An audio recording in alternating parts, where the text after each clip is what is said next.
আপনারা দেখছেন গণতদন্ত টেলিভিশন।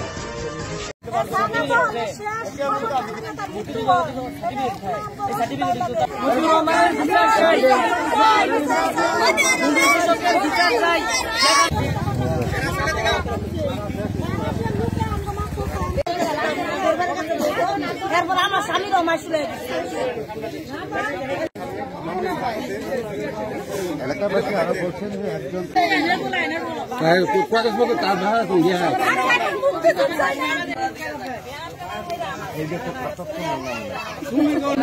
আমি আব্দুল রশিদের মেয়ে। আমরা বাড়িতে আছি 10 বছর ধরে জমির গন্ডগোল। আমরা স্বামীর বাড়িতে আইসি, আমার ভাই অসুস্থ, হাসপাতাল নিয়ে গেছি। হাসপাতাল থাকতে শুনছি আমাদের জমি দখল করছে, বেড়া দিয়ে লাইছি। মানে এই খবর না বাপ মারা গেছে, বাপ মারা গেছে। গাড়ি নিয়েছি অ্যাম্বুলেন্স, দোকানে দিছে না। পরে আয়া দিয়ে জমিন বাতাইছে, জমিনের লেগে মেম্বার চেয়ারম্যান খবর দিছি, পয়সা করে দিব। মেম্বার চেয়ারম্যান নাচছি, 10-12 জন মানুষ আসছে, আর এলাকার মানুষ আছে। পরে এলাকার মানুষের সামনে আঙ্গ মারধর করছে মতিউর রহমান। মতিউর রহমান আছে 10 বছর ধরে আমরা বাড়ি থাকতে পারতেছি না।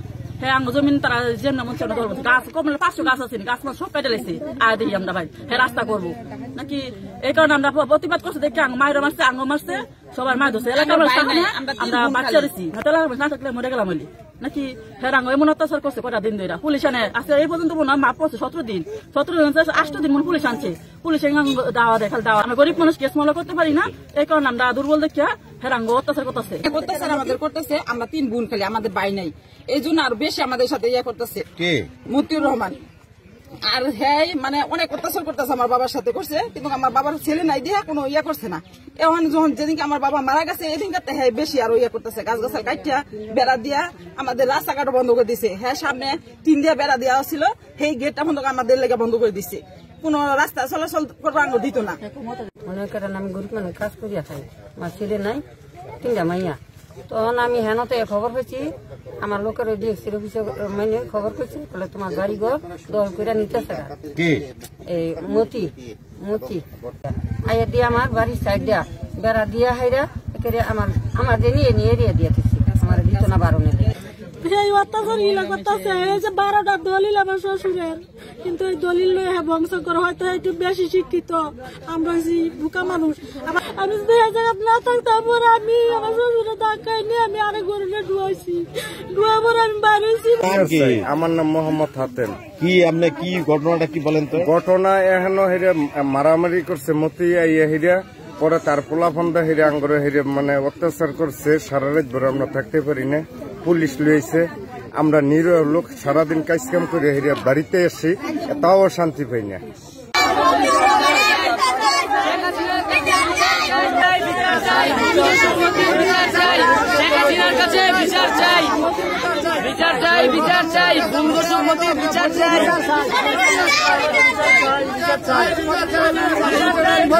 জোর করে আবার করে পুলিশ হায়ার নিব, পুলিশ আমি ধরে নিব, আমরা বাগায় বাড়িতে আমরা বয়ে অন্য ভাই যাইয়া।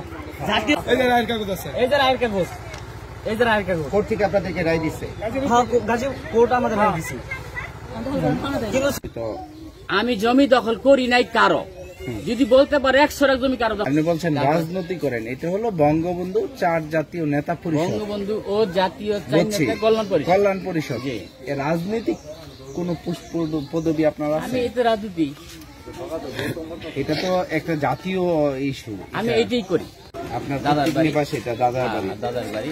আচ্ছা, ধরেন 1 থেকে 1.5 শতাধিক লোক, অর্থাৎ 2 শতাধিক লোক মানে আপনার বিরুদ্ধে যে এলিগেশন এনেছেন, অভিযোগ এনেছেন যে আপনি ভূমিদস্যু, আপনার বাবা ডাকাত ছিলেন, বিভিন্ন ধরনের কথা বলেছেন, এই বিষয়ে কথা বলেন। আপনি কেন আপনার বিরুদ্ধে? আমি বলি, কে বলছে এই স্পেসিফিক আমাকে এটা ভালো কথা বলছেন? 2 শতাধিক লোক, 2 শতাধিক লোক।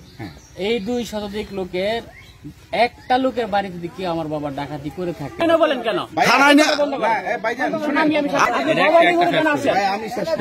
বিষয়টা হলো আমরা জন্মের পর এই জায়গা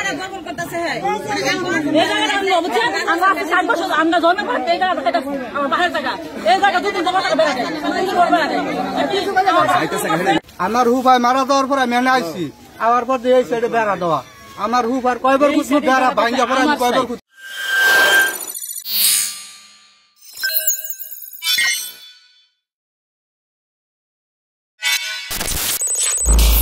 আপনারা দেখছেন গণতদন্ত টেলিভিশন।